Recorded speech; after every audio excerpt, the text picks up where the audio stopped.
பச்சை புடவைக்காரியாய் உன் தாய் மீனாட்சி நான் இன்று உன்னிடம் வந்திருக்கிறேன்.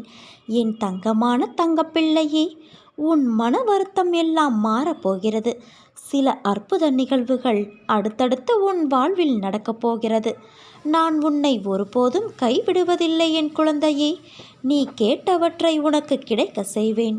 நன்மையும் தீமையும் மாறி மாறி வருவதுதானே வாழ்க்கை. என்னை வணங்கும் உனக்கு தீமையின் தாக்கத்தை குறைத்து நன்மைகள் அதிகம் நடக்கும்படியாக உன் வாழ்வை இப்போது நான் நடத்தி வருகிறேன். நீ நினைத்து பார்த்திராத பல அற்புதமான மாற்றங்கள் நடக்கப் போகிறது. வாழ்க்கை என்னும் கடலில் நீ வாழ்கின்றாய். உன்னை நோக்கி வரும் அனைத்துமே ஏற்கனவே நிர்ணயிக்கப்பட்டது. அவற்றைதான் நாம் விதி என்போம். உன் வாழ்க்கையில் விதி என்பது நல்லதோ கெட்டதோ, உன் வாழ்நாளில் தினம் தினம் அசைகின்ற அசைவில் கூட நிர்ணயிக்கப்பட்டதாய் இருக்கும். அப்படி இருக்கையில் ஒரு பக்கம் விதி, இன்னொரு பக்கம் முந்தைய பிறவியின் கர்மவினை, இவை இரண்டும் தான் இன்று உன் சூழ்நிலைகளுக்கு காரணம். இவற்றில் நீ தப்ப முடியாது. ஆனால் நீ என் பார்வைக்கு திரும்பினால் உன் வசத்தை நான் கைப்பற்றி உனக்கான அனைத்து இக்கட்டுகளிலிருந்தும் உன்னை நான் காப்பேன். என் லீலைகளை தக்க சமயத்தில் நீ உணர்வாய். உன் வாழ்க்கைக்கு இனி ஒவ்வொரு அதிசயத்தையும் கண்களால் பார்த்து மனதால் உணர்ந்து அறிவால் அதை புரிந்து ஏற்று பக்குவப்படுவாய். ஒரு மனிதன் வாழ்க்கையில் ஜெயிக்க 2 பேரிடம் முட்டி மோதி சண்டையிட வேண்டும். அப்படி நடக்கும் சண்டையில் ஜெயிப்பது இரண்டுமே அல்ல. உன்னுள் இருக்கும் நான் என்ற கேள்விகளுக்கு நீ எந்த நேரத்தில் என் அம்மா என்று சொல்கிறாயோ, நீ அப்போது முக்தியின் மீது சவாரி செய்வாய் என்று அர்த்தம். மேலே நான் சொன்ன அந்த 2 பேர் யார் என்றுதானே கேட்கிறாய்? அது உன் மனமும் புத்தியும் தான். இவற்றை ஜெயித்தால் நீ வாழ்க்கையின் அர்த்தத்தை உணர்ந்து விட்டாய் என்பது அர்த்தம். உனக்கான வெற்றி காலம் ஆரம்பித்து விட்டது.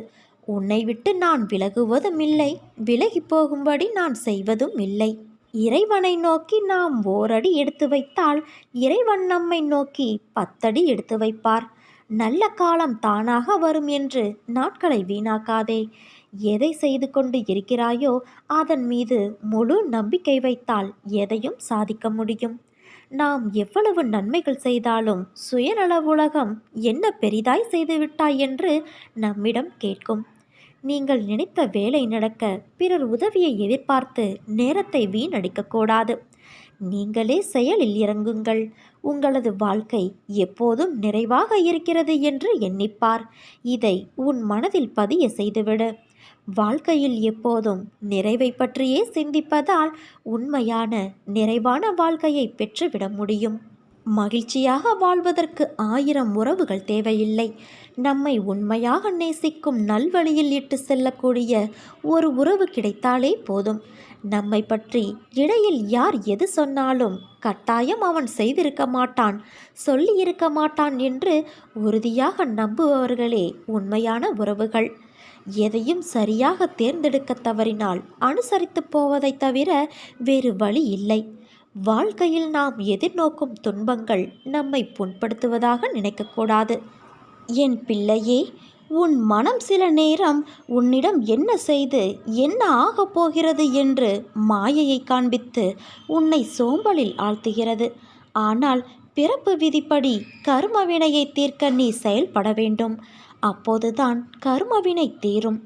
சோகமாக மூளையில் அமர்ந்து விடுவது வினையை தீர்க்காமல் அப்படியே தான் வைத்திருக்கும். அதனால் உனக்கு விதிக்கப்பட்ட கடமைகளை நீ செய்துதான் ஆக வேண்டும். உனக்கு சக்தி தர உன் மீனாட்சி தாய் நான் இருக்கிறேன். வெயிலுக்கு நிழல் போல அவ்வப்போது இன்பம் தந்து வினை தீர்க்கச் செய்வேன். அதன் பிறகு உனக்கு நன்மையே நடக்கும்.